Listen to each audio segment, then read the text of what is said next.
আমরা 3 September 2024 VC স্যারের কাছে মানববন্ধন করার পর ভিসি স্যারের কাছে স্মারকলিপি দিয়েছিলাম আমাদের 6টি দাবি নিয়ে। আমাদের 6টি দাবি হলো: 1, ঢাকা বিশ্ববিদ্যালয়কে শতভাগ আবাসিকীকরণ করতে হবে। 2, প্রথম বর্ষের প্রথম দিন থেকেই ঢাকা বিশ্ববিদ্যালয়কে 1 নম্বর আমাদের দাবি ছিল, দাবি আছে এখনও, ঢাকা বিশ্ববিদ্যালয়কে শতভাগ আবাসিকীকরণ করতে হবে। 2 হচ্ছে প্রথম বর্ষের প্রথম দিন থেকেই সিট প্রদান করতে হবে। 3, মেয়েদের হল সংখ্যা বাড়াতে হবে।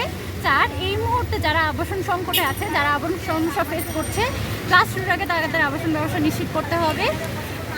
এটার জন্য আমরা 3 তারিখ স্যারকে 7 দিনের সময় দিয়েছিলাম যে স্যার আমরা 7 দিনের মধ্যে দৃশ্যমান পদক্ষেপ দেখতে চাই, কিন্তু তার কোনো রকম পদক্ষেপ আমরা দেখতে পাইনি। পরে আমরা 10 তারিখে আবার তাকে স্মারকলিপি দিই পুনরায়।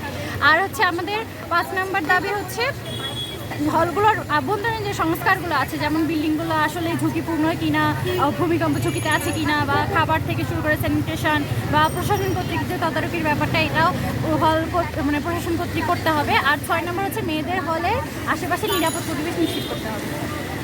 আমি রোকেয়া হলে আবাসিক, আমার সিট আছে, আমি তারপরেও এতে যাদের আবাসন সমস্যা আছে বা এই আবাসন ঢাকা বিশ্ববিদ্যালয়কে আবাসিকীকরণ করার পক্ষে আমি সংহতি জানিয়ে আমি এই পদক্ষেপে এসেছি। ফাতেমাতুজ জান্নাতি দীপা, আমি ইসলামের ইতিহাস ও সংস্কৃতি বিভাগে পড়ি। আমার সেশন হচ্ছে 21-22।